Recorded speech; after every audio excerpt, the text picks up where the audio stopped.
Okay, looks like we've got a few more people here, so I'm going to go ahead and get this meeting started. Thanks everyone for coming out to our first alumni career panel. So this panel is titled Beyond Psychology, Making the Most of Your Undergraduate Psychology Degree Outside of Psychology. We have 4 panelists who all did their undergraduate degrees at UL Lafayette in the psychology department and have gone on to a variety of different careers. And they're going to speak to you just kind of about their training path and about their careers, and hope to inspire current students about what you might be able to do with your psychology major. So I will first introduce all of the speakers, and then I'll introduce Madeline Jones, who's going to be our moderator for the session. So actually, I think I'll go ahead and introduce Madeline first. So anybody who has a question, then you can so if you have a question for any of our panelists, or for me or Madeline, you can raise those in a couple of different ways. You can either do the raise hand feature on Zoom, which means that you want to ask a verbal question. So especially like if you have a question that you're not really sure how to word it, or it's kind of long and you want to be able to kind of verbalize that, then that's the best way to get those questions out. In that case, just use the raise hand feature, and then Madeline will be paying attention to who raises their hand, and she'll call on you in the order in which your hand was raised. Or you can type a question in the chat, and again, Madeline will be monitoring those questions in the chat, and again, she'll kind of summarize those questions for the speakers or present them. If you have a question that you're not really sure how to word it, or you don't want to word, you don't want to put it in the chat for everybody, you can send a private message to Madeline. I think she was going to explain all of that stuff as well, but I wanted to get it out there just in case people have questions at the beginning. All right, so I will start introducing, well, actually, first I'll introduce myself. I'm Dr. Amy Brown. I'm the head of the psychology department, and I'm excited to have our, first alumni career panel, at least the first that we've had in a lot, as far in my memory. All right, so I'll start introducing our speakers. So Nicole Bell, you can wave Nicole if you want to, so people know who you are. So Nicole Bell graduated from UL Lafayette in 2016 and then went on to LSU Law School. She graduated from law school in May of 2020 and is currently working as a clerk for Chief Justice Weimar at the Louisiana Supreme Court.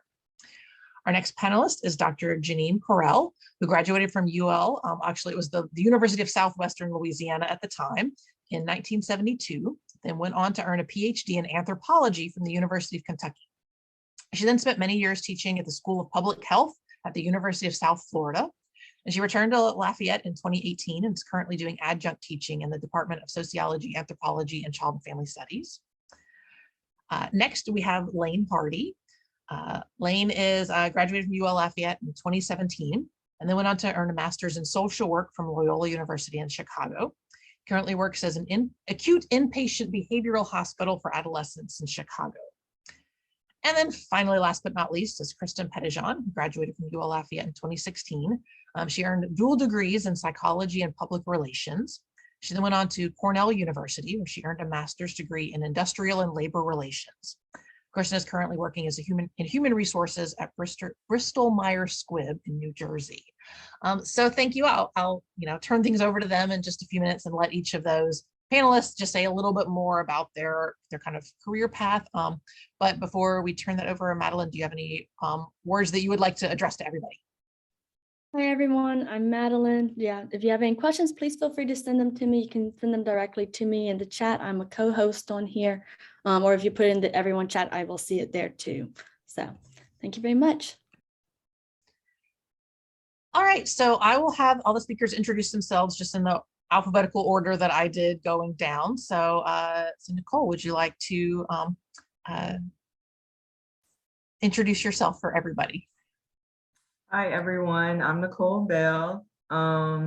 As Dr. Brown explained, I went to law school, which was kind of I say a last minute decision, but kind of a last minute decision my senior year of college. I think what I could say kind of helped me make the switch was that psychology gave me such a good background in research and writing. And that's the bulk of what I do on a daily basis as a research attorney, law clerk for a judge right now. So trying to think of what else could I share. Is there anything in particular that you guys want me to share?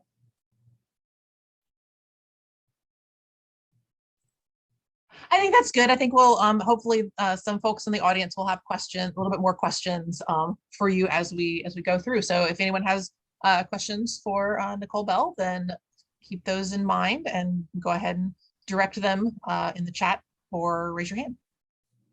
But I think we'll let everybody kind of give her their little introduction, and then we'll open things up for questions.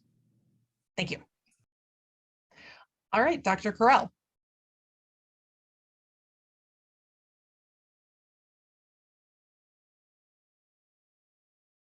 Oh, Dr. Correll, be sure to unmute yourself.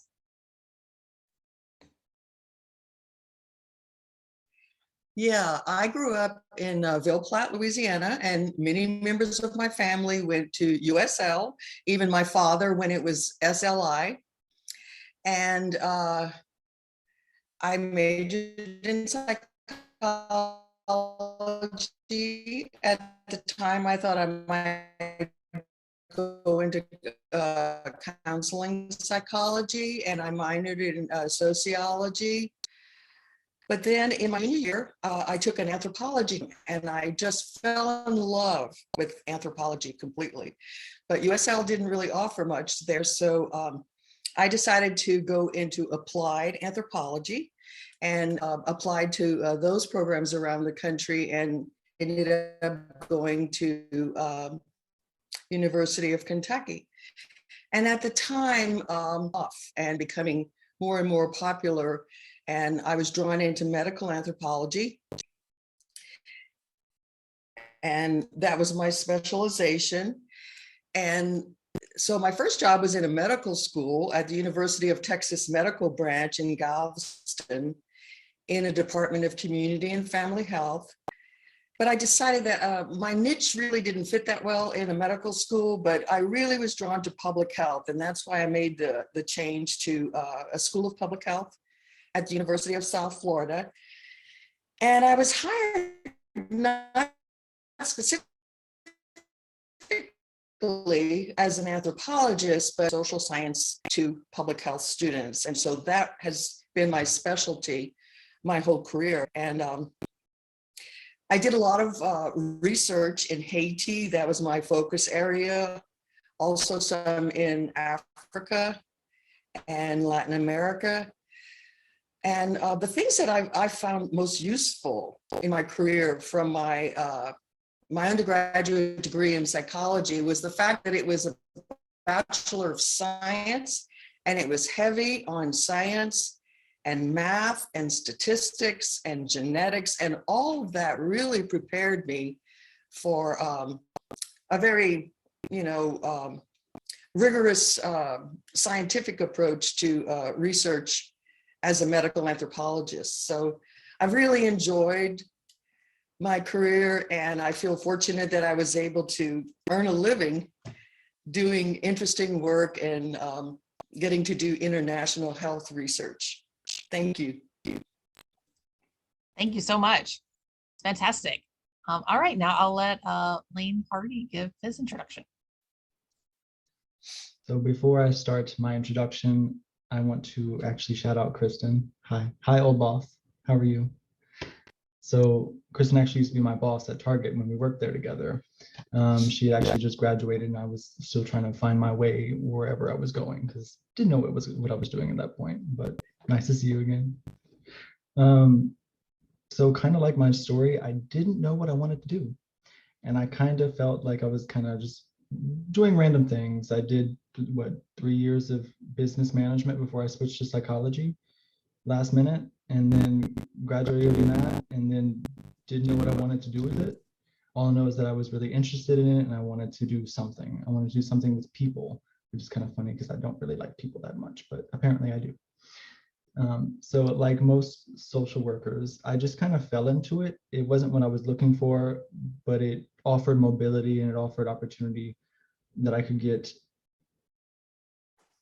basically out of Louisiana. That was my only goal, was to experience the world outside of Louisiana. So I ended up moving to Chicago with my partner at the time, and ended up graduating grad school during COVID, so that was fun. Didn't get to do anything, but graduated, did my thing. some stuff happened in between.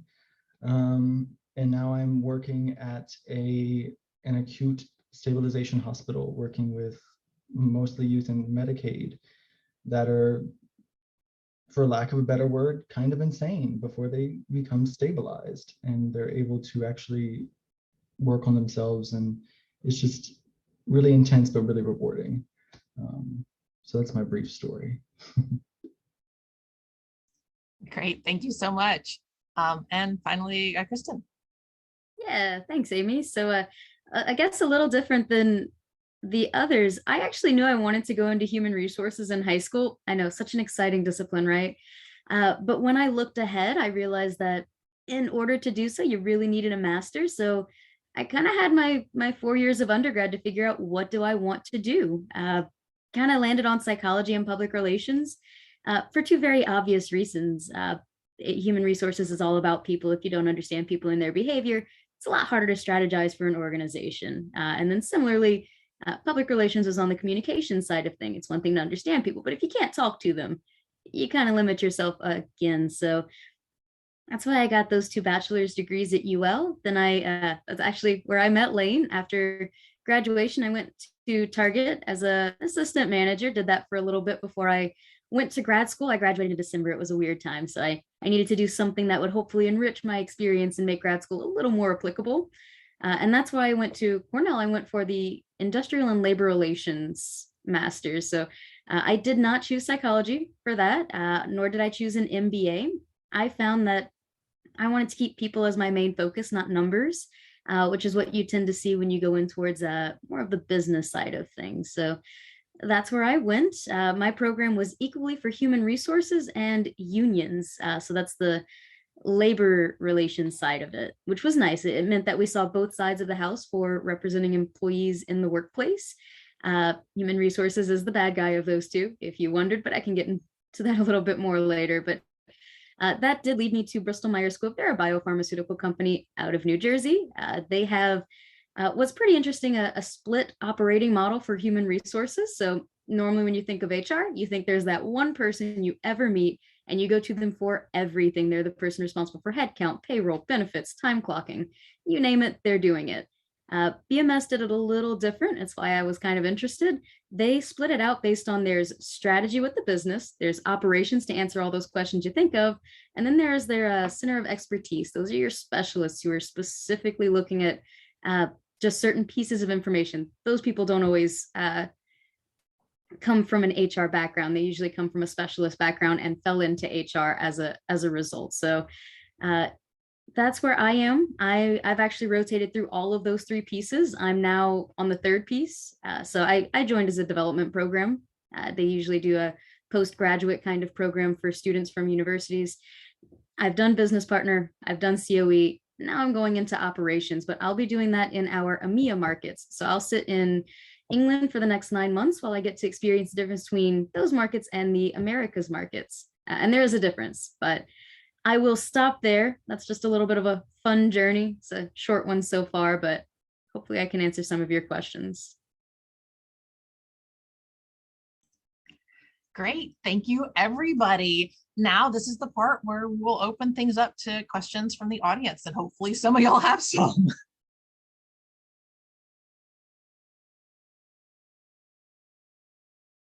Feel free to post in the chat or to just raise your hand directly.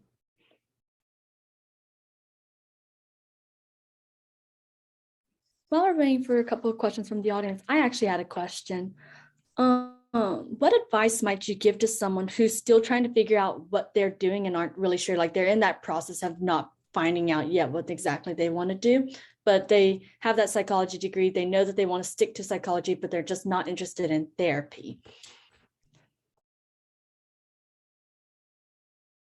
Let's just start. I'm kind of trying to address that to everyone. So if we could start with Nicole, would you mind sharing your thoughts if you have any on that, or just?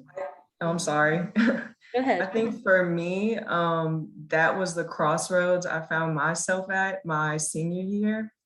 And I think the part about counseling that was appealing to me was that I wanted to serve the public. And I feel like counseling is a way to do that. But then I found that law school would give me an opportunity to be an advocate for people that may not otherwise be able to advocate for themselves, or work in different areas where like I could still serve the public, but it looks way different from counseling. But I still find myself analyzing, and I guess that's the part that I loved about psychology. Like when it comes to emotional intelligence, I found that has taken me so far in being able to work with other people. So I would say just stick it out, just explore, read, do whatever it takes to find like what your niche may be, but don't get discouraged, because, there's something out there for everyone. And I think psychology is a great place to start. Thanks so much for sharing that. I try to remind my students about that pretty often. What about you? Is it Miss or Dr. Correll? I'm sorry. Yeah, the first thing that came to mind when you stated your question was that there is a very big growing field called health psychology. And it's a very versatile field, because with a degree in health, like a master's in health psychology or a PhD, you can do a variety of things. You can teach, you can do research, you can run programs. And so you don't really have to figure out just yet what kind of work you want to do. So it's a very versatile degree. And another area that has grown, and there are many jobs opening up, is behavioral health. And with behavioral health, you can do counseling. It has a clinical aspect to it, but it also has research and teaching. So those are the two areas that I'm most familiar with that still maintain flexibility. Thanks so much. Yeah, I think that it's really nice to see a job that has room to grow and room to change, in case you, for some reason, be like, I'm getting tired of this, I want to try something else. Okay, what about you, Elaine? Repeat the question one more time. My brain's kind of fuzzy. Sorry, you're good. I'm just wondering, what advice might you give to a student who's kind of unsure of where they're going after their psychology degree? They're in that moment right now. Let's see. I'd say be uncomfortable with change, because with psychology, you're gonna run into some things that you're gonna find out either you like it or you don't. And if you don't like it, at least you know you don't like it. But if you do, keep going forward and see where it brings you. I guess that's what I did in my case, to be honest. And the fact is, like with the base psychology degree, you can do so many things. You can go into businesses, you can go into healthcare, you can go into, I know people that have done nursing with it, to be honest. You can do a lot of different fields with just the base psychology degree, because it's about human behavior and it's teaching you the basics of what humans do. If you think about it, most industries are geared around human behaviors and what we do and what we buy and what we just kind of how we operate. So yeah, you can do a lot of things with just the base psychology degree. Be uncomfortable, learn to kind of thrive in that. Thanks. I love that. I love that slogan, like be uncomfortable. And you, Kristen? Yeah, actually, I was just loving that Lane said it's in how you buy things. Lane makes me think of Target for obvious reasons, but my first job outside of undergrad, that was actually a part of my job, was figuring out sales patterns. Why do people buy? Which way do you turn when you walk into a store? When you walk down an aisle, where are you likely to gravitate? We condition you to walk to certain places for certain things. Prime example, where are you going to look for clearance at a Target? Answer is probably on the back of an end cap. So that's where we put it, because we know you'll go look for it there. We don't have to take up prime real estate on a front end cap for it. The psychology is everywhere, for sure. In terms of how do you want to figure out what do you do? I know for me, I said I went into undergrad knowing I wanted to go to HR, but how do I confirm that I'm going to have an existential crisis or two? It's college, why not? I absolutely did have that. For me, I took obviously every psych class I could. I took all kinds of art classes, language classes, business classes.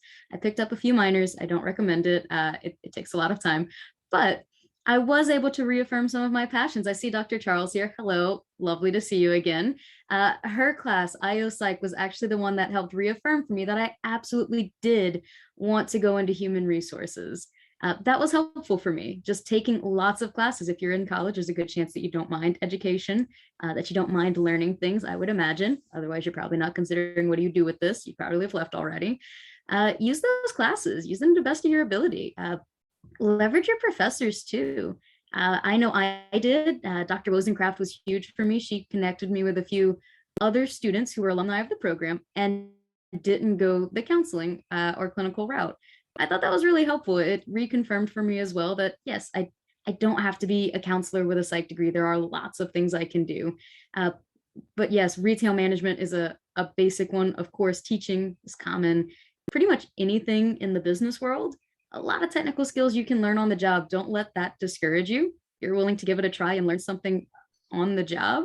You absolutely have the ability to do that as well. Great advice. Oh, yes. I'm sorry. Can you remind me how you would prefer to be referred to? Because my brain's going a little bit blank. I'm so sorry. That's okay. It's I pronounce my first name Janine. Janine. And I just wanted to add that another growing area that I was focusing on, my previous answer was focused on doing graduate work. But if you're looking for a field to go into with just a bachelor's degree, one thing you might consider is social marketing. As you know, marketing and advertising draws heavily from psychology. They hire a lot of psychology graduates. And the use of marketing strategies and know-how to promote socially beneficial programs, I think is a very exciting and has a big future for it. In our School of Public Health, they now offer a master's degree in social marketing for public health, and I got my feet wet in it in a big breastfeeding promotion project, but pretty much they're using it for all kinds of socially beneficial goals. So it's just an idea that you might think about. Great. Thank you so much for adding that. That's really great. Like, I forget that social marketing is an option and stuff. Just all of these, like, it's just like, wow, like I love them. I love the diversity of and representation going on here. I have a actually, if you don't mind, I wanted to jump in just because you mentioned marketing and advertising, and also things that you can do with just a bachelor's degree. I just want to make a plug. So tomorrow we're going to have another panel with 4 speakers who graduated with an undergraduate psychology degree and then didn't go on to graduate school.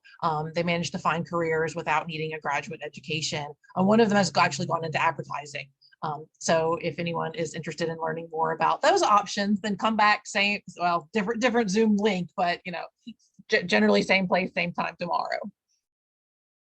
Thanks for the reminder, Dr. Brown. We do have one question from the audience from Mackenzie. The question is for Nicole. How long did it take for you to finish law school and find a job that related with what you wanted to do? So law school for me was 3 years because I went full time. Some people do a part-time program, which is usually 4 to 5 years. And as far as how long did it take me to find a job related to what I wanted to do, that's a loaded question. So during law school, of course, there's so many opportunities to get involved in different organizations, and those helped me a lot. I was on a journal for energy law and resources, so I was able to kind of do some research on what energy law was about and kind of expose myself to stuff that we weren't really learning in the classroom. And I will say that that's really important for anyone going to law school, to get some out of the classroom experience, because some of the things you learn in class are not what you will experience after law school. So for me, definitely getting involved in those extracurriculars was very important. Also interning. So actually the judge that I work for now, I interned for him while I was in law school. And so it really worked out well for me. to do the work that I did for him during law school, because I probably wouldn't have this job now. So the way a judicial clerkship works, it's only like a year to 2 years. Mine is 2 years, so it'll be up in December. And now it's really just networking. At this point, I've networked with a lot of people. A lot of people have my resume and are kind of just like, well, give me a call when your clerkship is over. Give me a call when your clerkship is over. So I'll say this, a judicial clerkship is such a valuable experience. You really get to take more time to figure out what you want to do, because honestly, while I was still in school, I kind of, still was figuring it out. I wasn't one of these students who went to law school and knew what type of law they wanted to practice. I'm the first person in my family to go to law school. So there wasn't anyone in my family who could tell me like, oh, well, this is how law school works. I was kind of like a fish out of water for the first year or so. So I will say, I got a job right after law school in my clerkship, but for some people, the way it works is, doing internships, doing extracurriculars, and then you kind of find your niche or find where you want to start off. It's never too late to make a pivot. That's how I feel. Maybe 10 years from now, and I may practice some other type of law that I would have never seen myself practicing. So.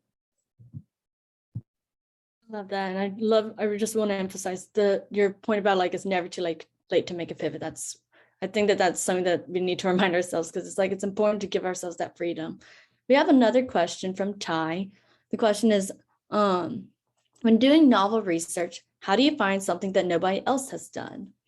So I'm not familiar with all of y'all's different experiences and how much y'all engage with research there, but whoever wants to go first, go ahead. What do you like to do? That's a fairly simple question you can probably start with. What do you enjoy? What do you think is interesting to you?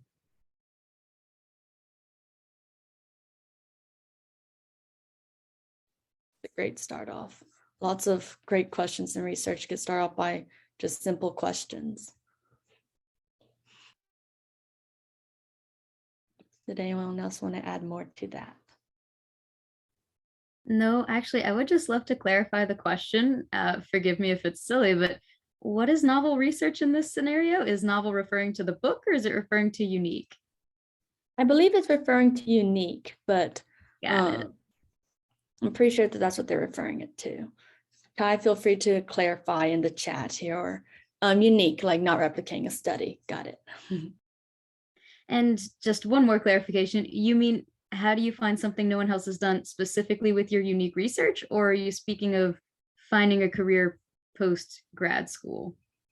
Sorry for the clarifying questions. I just want to make sure I understand what you want. Good point. Good questions to bring up. We're just going to wait for Ty to respond. No worries. So within the research itself, not a career.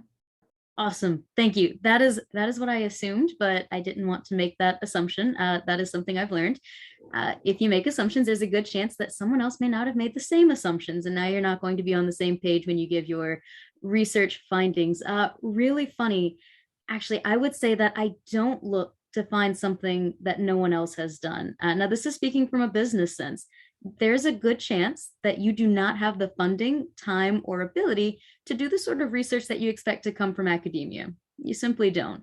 With that in mind, you're mostly going to do more of an analysis of the research that already exists, and you're going to try and figure out what can I apply within my own business setting that's already been done. So I'm going to try and replicate your results in my environment. I'm going to try and do a best fit analysis based on what were your conditions, what are my conditions, does this seem to work? It's a common expression. We say we're not going to reinvent the wheel. We're going to do what's tried and true. We're going to give it a try.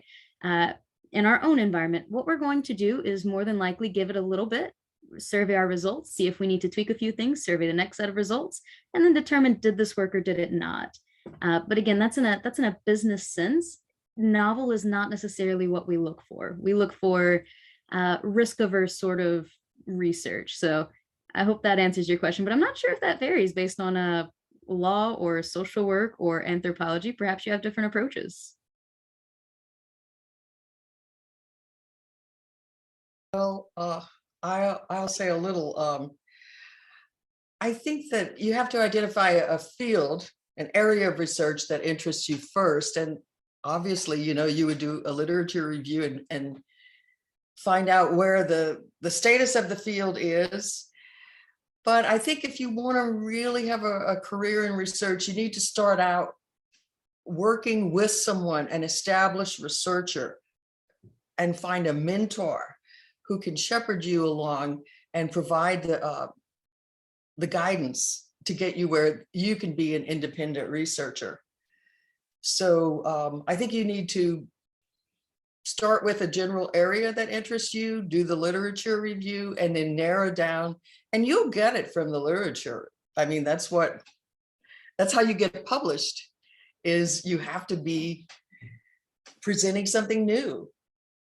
And it's unlikely that you're going to start out in a totally new field where no one has done anything. But there's always a frontier in every area where you can advance, build on what's already been done. And so I think that's a more realistic goal, is to push the envelope further in an area that already has a strong body of research, rather than thinking you're going to do something totally new that no one has ever done. Yeah, I just wanted to jump in and kind of reconfirm what Dr. Correll talked about, is that, yeah, I think as a researcher, very few of us are doing truly novel, completely unique research, because there's no market for that, kind of coming from a business sense, right? You want to do the research that is going to get you published. And if it's so new that no one's ever thought about it before, then there's no framework to fit it into. So I think that, yeah, research, yeah, it shouldn't be, you don't want to be doing just, the exact same thing that, people have been doing for years and years and years with no novel spin on it. But it needs to be consistent with kind of a paradigm or a sort of tradition within academic research. Because then it makes sense. And then you don't have, you don't have to reinvent the wheel, but you also don't have to copy something else. You're sort of, just sort of making small advances to some theory or some research program or some application of a theory.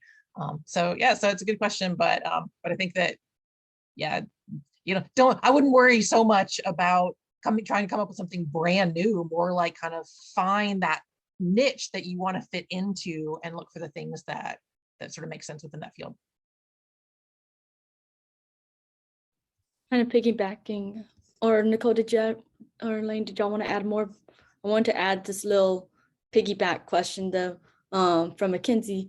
Has anyone else, besides Dr. Correll, has anyone else conducted research within their own profession? So this is kind of similar to this question, but if y'all want to add more details, I guess, like how that works, that'd be great. I can pop in. It's a quick answer. Yes, in short, it's pretty common. It's pretty regular. We call it benchmarking. Is most commonly what you'll hear research in the business world called. It's when you're doing an external view of what's happening. And usually it's just a literature review. The one nice thing though is that coming from psychology, where you did have to do a fair amount of research, you get pretty good at narrowing down the crap sources that are just telling you what you want to hear. They're not actually giving you good data or anything worth looking into. And so when you're wanting to benchmark, I can give you an example. In my company, we do cases. That's how a person is going to ask an HR question. You're going to fill out a ticket. That's great. That's not novel. That's not new. Other companies have done that. What we're going to do is look and say, okay, well, how many cases should we expect an employee to create in the course of their year and course of their employment with us? That helps us figure out things like staffing. How many people do you need to answer cases? Well, how many cases are you going to be answering? So we're going to use benchmarking data for that kind of thing, but almost always it's just going to be basic literature reviews. But that's my short answer. Great, thanks. I can share about my environmental law journal that I did pretty extensive research for my article. For so that goes back to the not reinventing the wheel point that Kristen and Janine, am I pronouncing it right, described. So I wrote about sewage diversions, which is a practice that we have in Louisiana, unfortunately, of dumping sewage into our wetlands. And a lot of people don't really know about it, and that our wetlands are at extreme risk of our wildlife. So I wrote a pretty extensive paper on this, and I had to do some research on our water regulations and how Louisiana kind of has these outdated regulations that are very much like a copy of the Clean Water Act, but they're not tailored to Louisiana wetlands. And so I had to go back and look at the regulations in other states and see other states that had similar ecosystems to Louisiana's, which Florida is pretty close. And so they have very, very much detailed water regulations when it comes to their wetlands, and their practices basically follow suit with that. And so it's a boring subject, but it kind of shows how legal research works. Like, very much of what I do, there is no novel research. Like the point that you guys are making, there's very extensive writings on any law that is in place. And a lot of what I do is finding what's wrong, so I have to find the solution to whatever problem I'm faced with. So basically what I do on a daily basis is we get cases. A person will file an application to have their case reviewed by my court, and I have to look and see, whether the lower courts made a mistake. And my research consists of looking at the relevant laws and seeing whether the lower courts applied them correctly. And if they did not apply them correctly, then how should my court then come in and apply the correct laws? So that's how research works in my arena. Great. Wow, that's really informative. You don't hear about that side of law too often, so thank you for sharing that. So I'll also jump in here. Oh, go ahead. Oh, sorry. Thank you. So I think it was my second level internship. So with social work, especially grad school, you have to do 2 year-long internships to kind of learn the basics, learn the communities, learn just how social work works. My second level was with an after-school program that also conducted research with adolescents. It was more like a community-based adolescent group. We had to basically build the entire program from scratch. We had to develop the programming itself with the youth, because it was youth-centered. They basically created everything and we acted as guides.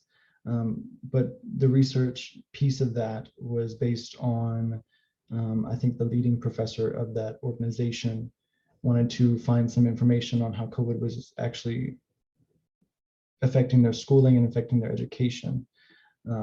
So once again, not really inventing the wheel or anything, or reinventing the wheel, but building on research that was already there in a way that was constructive, in a way that would push that envelope or push those bounds. Just if you're doing that, be prepared to log in a lot of hours and be prepared to get down to it and make sure that all your stuff is good to go. Because if it's not, you'll get cracked down. You'll have to stop everything you're doing, and then everything you've done is going to crack. So just be wary of that when you are doing something that is novel or that is newer, just to be prepared for the potential backlash you might get. Great. Wow, that's really impressive. But you're right, like there's a lot of implications to like how research is done, and like, wow, I'm just thinking about that. And sorry, Janine, you want to I add? was just going to add that I think there's a big difference between field-based research, where you go out into the community and you collect primary data and you talk to people and you interview. That's very logistically complicated. And that takes funding. And to get grant funding, you have to be an independent researcher, usually with a doctoral degree. There are data sets. There are many, many data sets out there that if you want to do your own research, and if you're good with statistics, you can get free access to a lot of national data sets to analyze and do independent research without funding if you're good in statistics. Personally, I think having strong skills in both quantitative and qualitative research methods is a big plus, no matter what area you go in. More and more mixed method studies are considered the standard of good research. So I would advise people to get a good background in both qualitative and quantitative research. Very important, very important. They always say it's the skills that really matter, that bring you out. We have a different question that takes us a little bit away from the academia side, but might still bring us back in there. Just what does everyone's typical workday even look like? Because sometimes we talk about all these big ideas about like what we do, but sometimes that's not the 9 to 5 day look like. So how about we start off with Kristen? Yeah, sure. I don't mind starting. So, oh goodness, it changes. It changes day to day, but there are some constants that do tend to happen week over week, if not day after day. And I'm sure Nicole can empathize with this based on her comment from earlier, but there's a lot of networking. Even when you're in your role, you're meeting a lot of people. And it's not necessarily this case in every workplace, but the ability to do your job, especially when you're early career, you're not going to know everything. But what you can do is know the right people who can help you do the job that you're doing. That's usually how that works. So I would say in any given week, I'm probably making, 5 to 10 touch points that are just one-on-one discussions with people about their job or about my job and about the connection between the two. That usually helps me do the other side of my work. Right now, there's a lot of analysis, actually. So I love that, Janine, that piece about qualitative and quantitative. Business wants quantitative. They want to see what is the scope of what I'm working with and can I put a number and a dollar to it? That's really all they care about. But when you only look at quantitative just as an exclusive data point, you do miss some of the storytelling that comes behind that. So I told you that communication was really important. I'm seeing that come through. Quantitative data means nothing to an employee when you're talking about their end user experience. So if I told you I could give you an automated process that cuts in, half of our cases out, that means I can lay off half of my workforce that answers cases. That's fine, cool. Can get into the ethics of that at a different time, but let's talk about that employee. If that employee had to suddenly do an automated process, well, the quantitative data said that's a good thing. But what if that end user says, yeah, but now I don't know what I'm doing and there's no one to talk to because you laid off half the force that could answer my question? True story. It happens. That's exactly what happens. So when you talk about telling that story, you need to know what were the, in this case, I'm using anecdotal evidence, qualitative. It's helpful. In this case, yes, that qualitative data of, okay, but what do people say is most difficult as opposed to what do the numbers show is most difficult or most time consuming? Usually, at least we find the best place, that sweet spot is somewhere between the two, something that, yes, we will save dollars because we went with this option, but when we have to communicate this to the employee, it actually means something. That's usually a great place. That's more change communication than just data analysis, but it's a way that you use your data.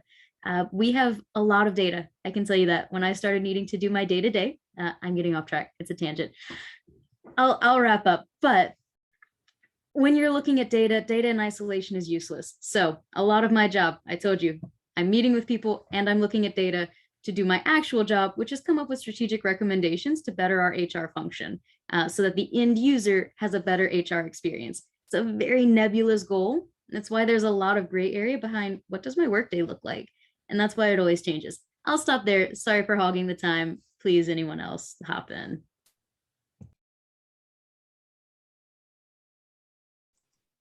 Elaine, would you like to? I think one skill set that is very versatile that you can use in almost any sector is grant writing. So many organizations and colleges and universities, foundations, everything, they have become very dependent on external grants for funding and to keep their programs going. So getting good grant writing skills will be beneficial. And I can't remember if people are interested in academia, but that's all I can talk about. I think it's ironic that I ended up spending my whole career in academia because when I was an undergraduate, I chose applied anthropology because I didn't want to be in the ivory tower. I wanted to be out there helping people, you know, saving the world with anthropology. That was my goal. And but the, you know, job opportunities presented themselves, and I ended up teaching applied anthropology and applied social science to other students. And I think that as far as academia goes, there's such a huge difference between a liberal arts department and a medical type of school, a medical school, school of all those health science center colleges. Teaching is secondary. The most I taught was like 2 courses a semester, but it was all research, get grants, NIH funding, bring in the money, because universities, that's what they want. They want these big grants so they can get, you know, the indirect costs. And I think it's very interesting that ULL was recently designated a Research One university. And so that's definitely going to be the path that the university takes to bring in those grants. Whereas in a traditional liberal arts college, you know, teaching 4 courses a semester is not unusual, and with a very limited research assignment. So as far as how I spent my days, advising students, had a lot of advisees, did a lot of grant writing, trips to Haiti, collecting data, analyzing data, publishing. The publishing expectations are very high in health science schools. So be prepared for that if you decide to go into academia. I think I have a question kind of similar before. I want to get this happening, and then I want to move to Nicole and Elaine. But a part of that, I feel like a part of this typical workday question, a little bit, the question might also be, and I'm actually, feel free to correct me, but also might be a little bit, what does work-life balance look like between some of these kind of ideas? Because that's also important for people. I think they're trying to understand, like, academia has a particular rep for work-life balance. So about these other work-life balance options. So Janine, if you want to pick up, since we just left off on you, and then we'll go back to Kristen.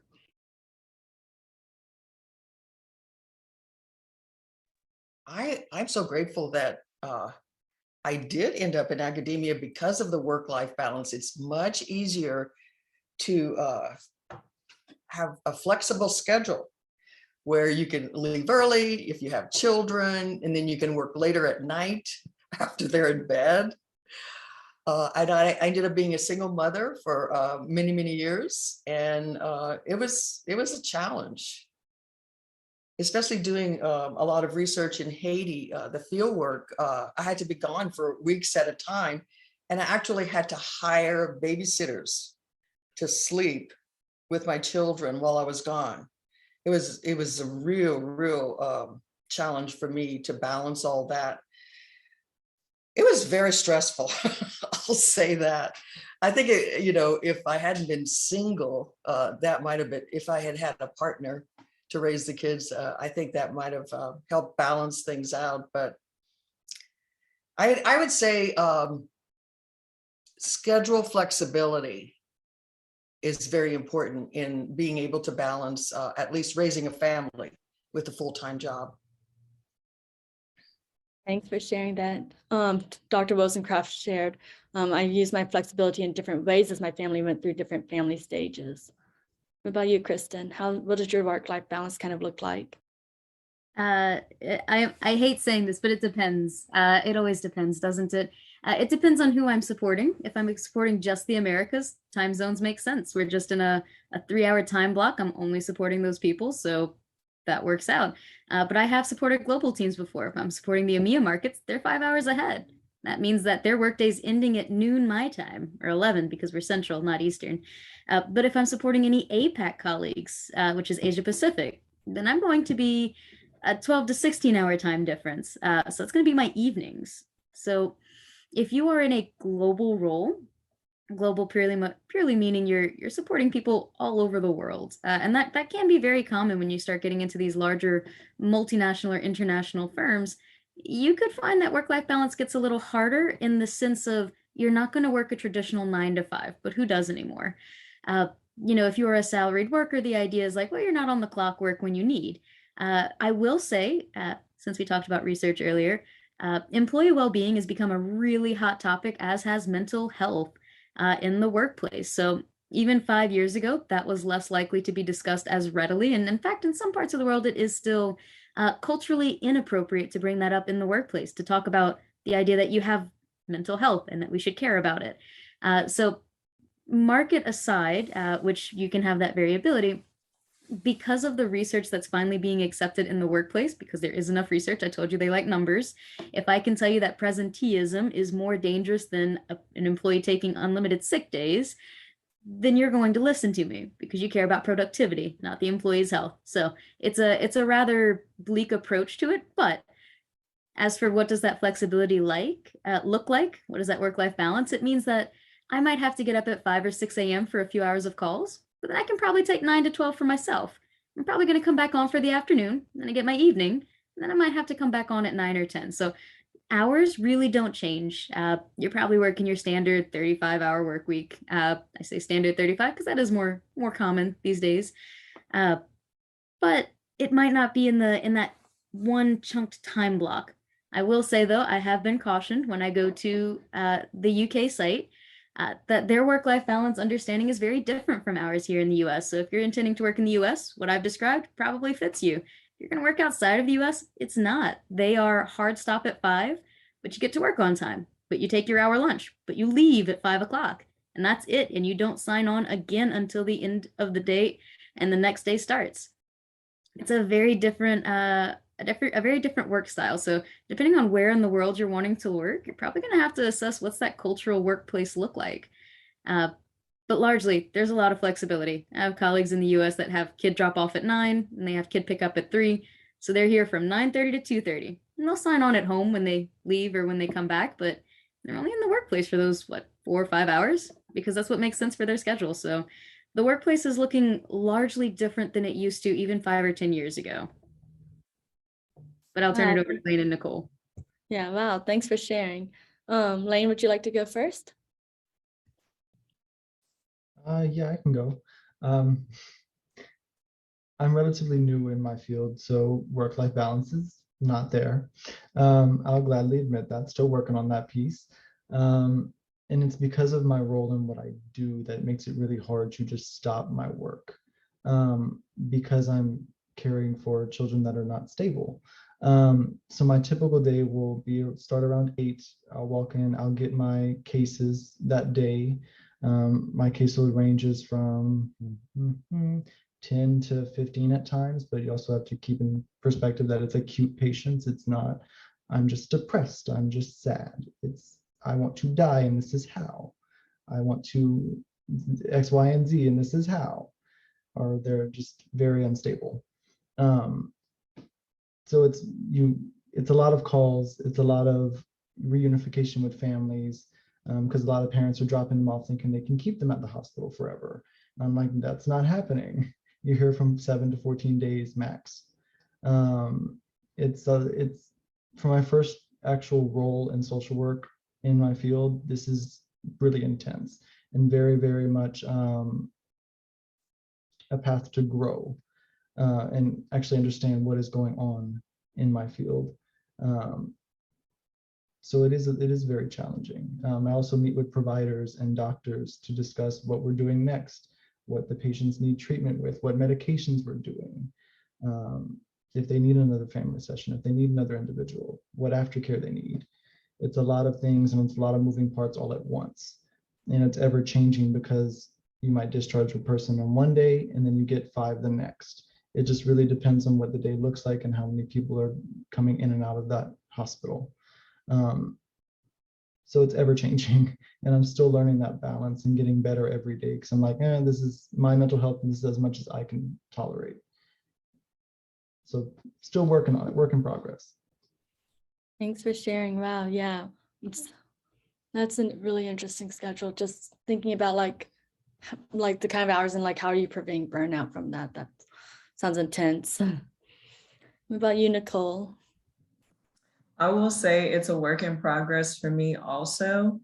But I'm very fortunate to be in a clerkship now, because compared to like my colleagues who work at these big law firms, and they have these, they call them billable hours, where basically what the client requires is the work that you have to do. And I mean, I know some of my old classmates are working probably 8 to 7:30, if not later, like morning to night. And that's daily, and then working on the weekends. For me, I pretty much stick to a 9 to 5 schedule. It really just depends on what my boss needs. And sometimes, and I think that's just it comes with the territory of being a new attorney. Sometimes you do things outside of your job title. So, I'm doing my, research projects. I write memos. That's basically what my day-to-day looks like. I'm writing memos. I'm writing writ reports, which is basically summarizing the cases that are up for review. I write opinions, which is kind of fun. It depends on if I agree with which direction the opinion is taking. So mostly my day looks like that. I'm doing research, I'm writing, I'm talking with more senior attorneys, they'll give me advice or give me direction on where to go in my writing and my research. That's what usually my schedule looks like. But every now and then my boss will, text me at 1 a.m. because something's on his mind. He's that kind of person. He'll text me at 1 a.m. and is like, hey, when you get to work, can you research this? And it's something so random that has nothing to do with any of the cases that I'm researching, but he just wants to pick my brain about something. Someone who's fresh out of law school, he wants to know, my take on something. So it really just depends. And then also I'm planning our office's crawfish boil. Is that anywhere in my job title? No. But I mean, that's something fun, but also a lot of work. So really, it really just depends on the day. But like I said, I'm very fortunate to not have those crazy billable hour requirements like my friends who work at these big law firms.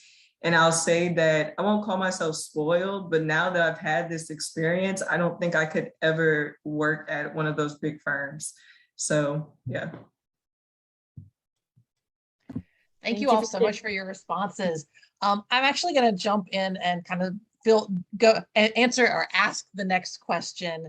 And I think I'll start with Nicole, but I think this question is mostly for Nicole, Elaine, and Kristen, because y'all are still relatively early in your careers and you still have, I'm assuming that, you're still kind of growing your careers from this point on. Like I know, Elaine, you've probably been a few months at your current job.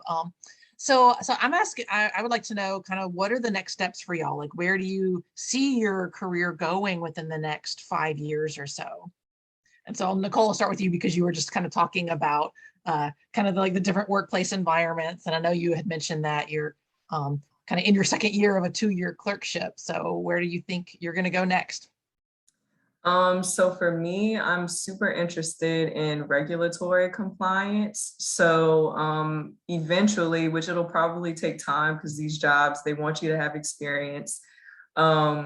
Eventually, I see myself being in-house counsel for a company and basically just making sure they're complying with all regulations, staying up to date on regulations. And that may be a healthcare facility or some corporation, whatever it may be. But I really want to work in-house for a company or a network that I believe in whatever they stand for. Because I can't work for people. I feel I'll never be able to work for someone that we're not on the same page, or I'm not passionate about the work that they're doing, or I don't agree with the work that they're doing. And I could also see myself working closely with local governments. There are some, they call them, I'm trying to think of the word for it. It's basically, they're not law firms. I guess you could call them boutique law firms. but they work with businesses and implementing new businesses or either relocation of businesses in local communities.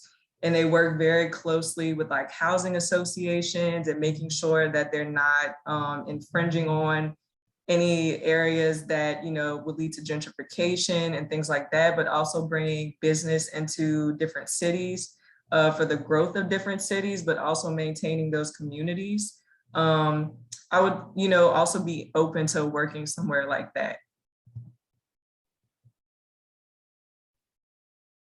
And it looks like Dr. Brown had to duck out for a moment, but thanks for sharing, Val.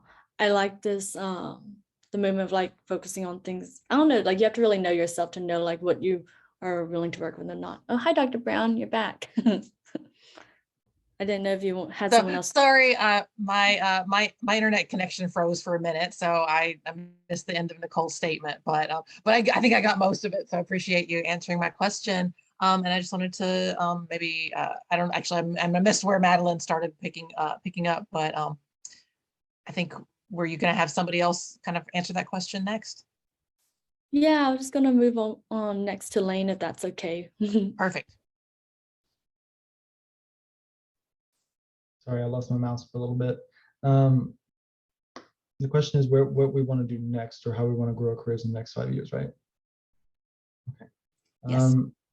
So kind of akin to Nicole, I really like working with a company that knows what their values are and knows what they want to do and how they want to impact the communities that they're in.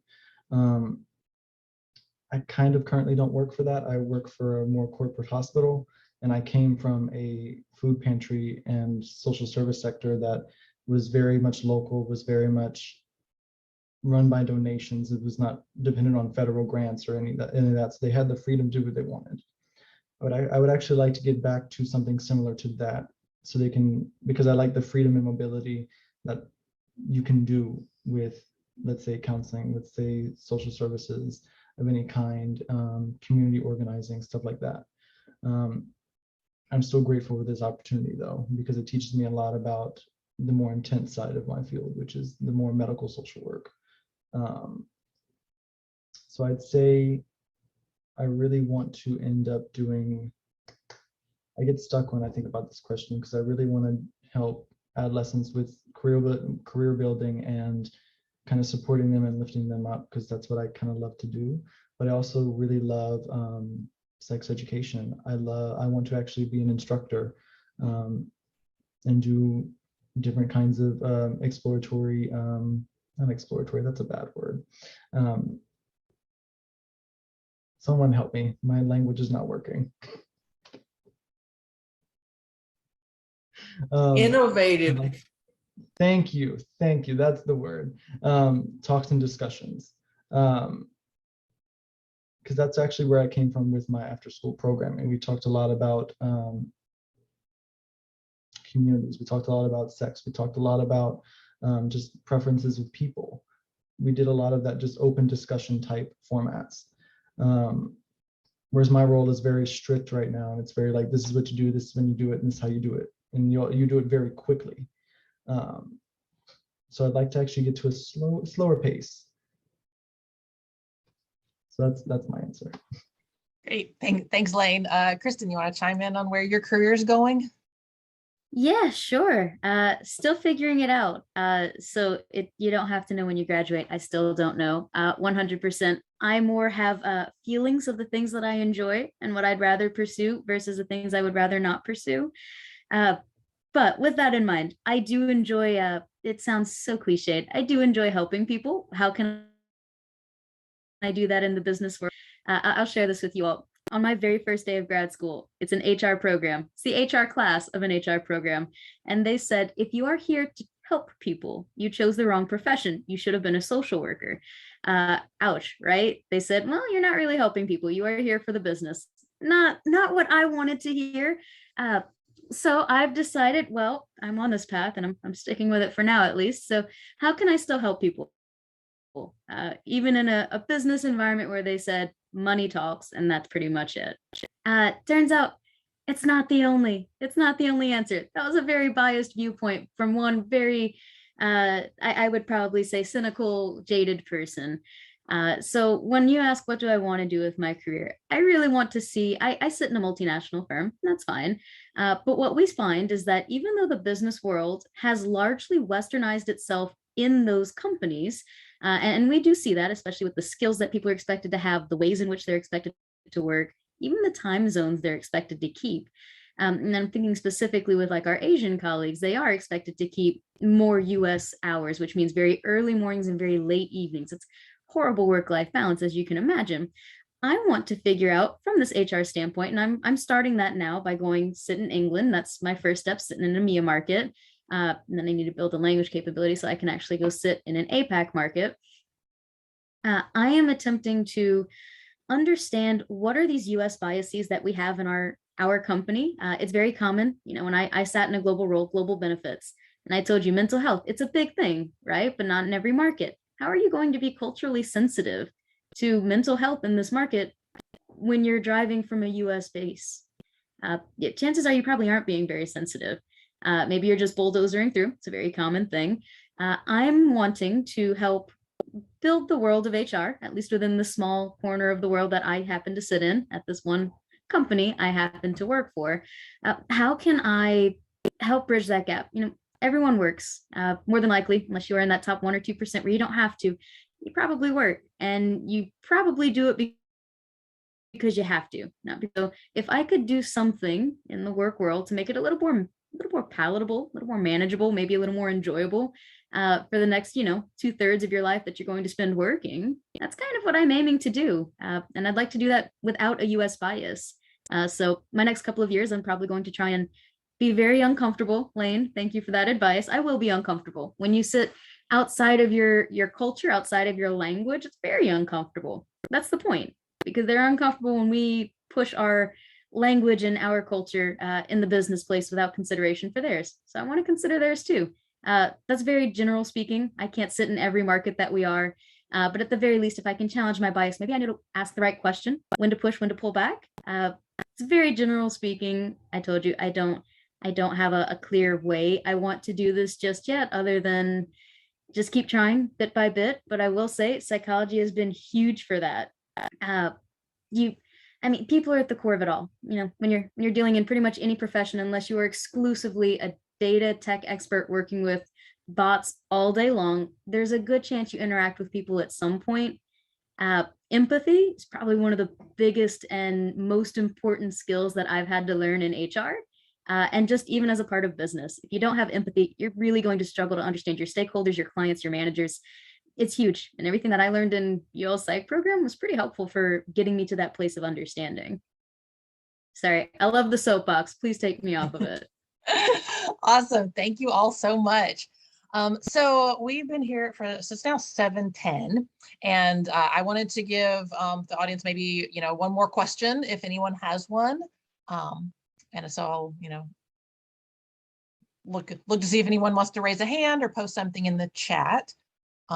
If we don't get into something relatively soon, then I'll start wrapping things up, because I appreciate y'all having been here for over an hour at this point. I don't want to keep you. And we set this up for 90 minutes, and I'm definitely not keeping us for any longer than that. Dr. Christie, I see you have your hand up. Yeah, go ahead, Dr. Charles. Thank you. I don't have a question to pose because all of you guys answered every possible question that I could have asked. Nicole, can I just say I'm proud of you? I cheated it a little bit, but I remember writing a letter of recommendation on your behalf. So I'm very excited that everything panned out. Kristen, I remember you and I had many conversations about HR. So definitely I'm going to post my contact information. Let's connect, because as the two of you guys were talking, like, my wheels started to spin. Lane and Dr. Correll, I welcome any sort of collaboration with the two of you as well, because you guys have some great things going as well. But Kristen and Nicole, please make sure to take down my information. And if anything, let's stay connected, please. But I have some thoughts. Definitely. Thank you so much. I'm glad you mentioned that, because I'm sitting back here and I'm like, what a full circle moment. I was like, I remember Dr. Charles writing my letter of recommendation. taking Dr. Wozencraft's class and just having this self-reflective moment of what do I actually want to do with my life? So this is definitely a full circle moment, and really thank you to all of you. Like the entire psychology staff was just amazing.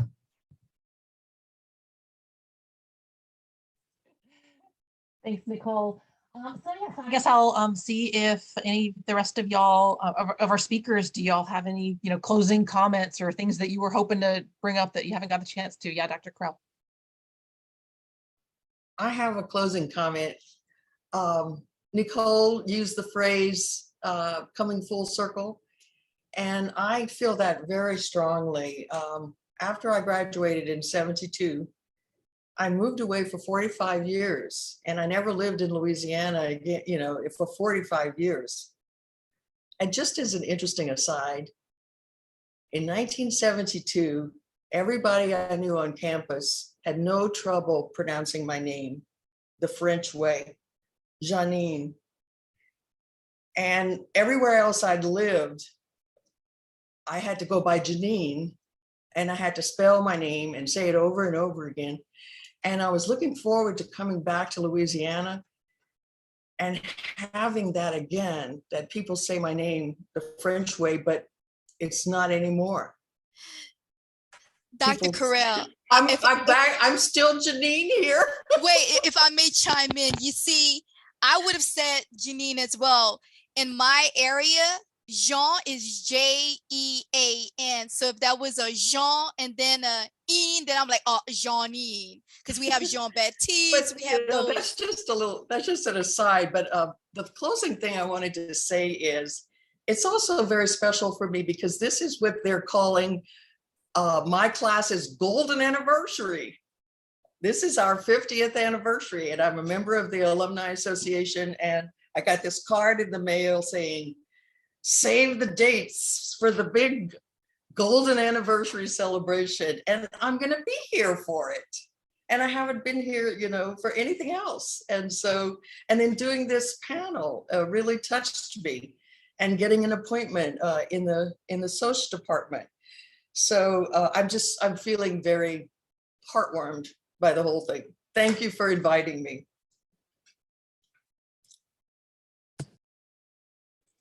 Thank you so much for being here. Any other closing remarks from anybody else? I just want to say thank you to all of you for giving us your time this evening. I'm very appreciative of that, what the students get to hear, but also, for people in the gray and grizzled like me and Pat Bowman, who've been here forever.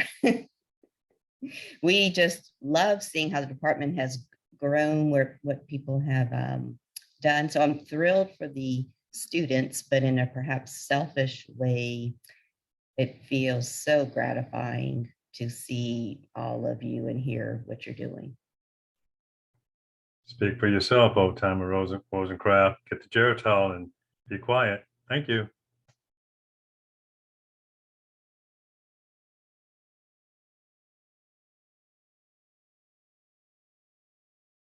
I just want to say thank you as well. From at least for a personal one, I'm going into a graduate program that's also non-psychology. So I was like, oh, I really want to hear what y'all all have to say. And it's really amazing. So thank y'all so much for spending time with us here tonight. Thank you all very much. I'm the rookie of the bunch. Well, thanks again. Thanks to our speakers. Thanks to everyone who asked questions, and even the audience members who didn't have questions, but still got something out of hearing our speakers talk about their careers and their journey and their, thoughts and opinions and experiences. So again, just reminding everybody that we have another panel tomorrow at 6 o'clock for making a career without needing graduate school, and then another panel at 7 o'clock on Wednesday for training and careers in clinical and counseling psychology. So hopefully some of y'all will come back for those. And again, thanks again. So good luck to Nicole, Janine Correll, Kristen Pedestan, and Elaine Hardy. And again, so everybody have a great night. Thank y'all.